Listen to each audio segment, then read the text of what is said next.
খেলার দুনিয়ায় স্বাগত।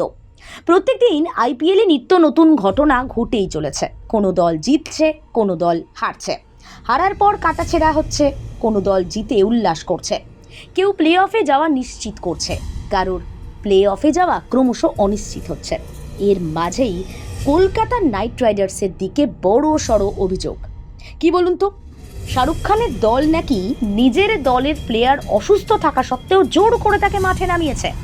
আর এটা ঘটেছে বিস্ময় বোলার বরুণ চক্রবর্তীর সঙ্গে। পায়ে চিড় ধরেছে, তা সত্ত্বেও তাকে জোর করে খেলানো হচ্ছে। আইপিএলের মাঝে এমনই ঘটনা সোশ্যাল মিডিয়ায় সাড়া ফেলেছে। বরুণ চক্রবর্তী ইডেনে গত ম্যাচে যে খুঁড়িয়ে খুঁড়িয়ে হাঁটছিলেন সেটা সবার চোখে পড়েছে।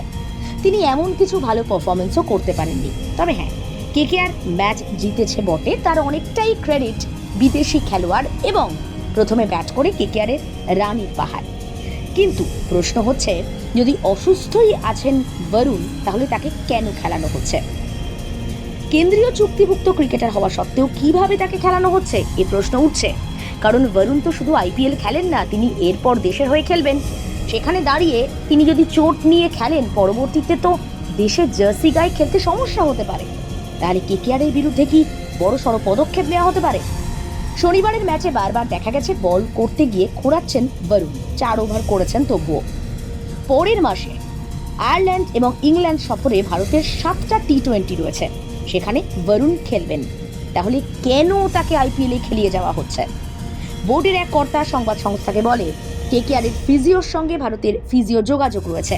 কেকেআর এবং বোর্ডের মধ্যে যে কথাবার্তা হয়েছে তাতে জানা গেছে, আগের ম্যাচে বাউন্ডারি বাঁচাতে গিয়ে বরুণের বাঁ পায়ে চোট লাগে, ওর হাড়ে চিড় ধরেছে।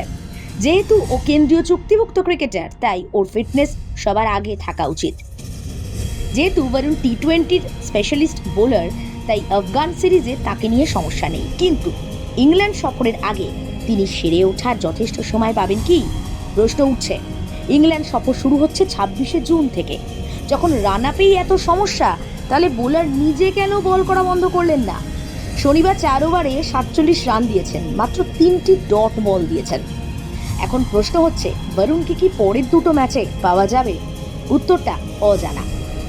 যদি বরুণকে চোটের জন্য আরসিবি ম্যাচে বিশ্রাম দেওয়া হয়ে থাকে, তাহলে প্রশ্ন উঠতে পারে, 4 ম্যাচের বিরতি সত্ত্বেও কেন তিনি সেই ম্যাচে খেলতে পারেননি এবং কেন শনিবারের ম্যাচের আগে হঠাৎ করে ফিট হয়ে গেলেন?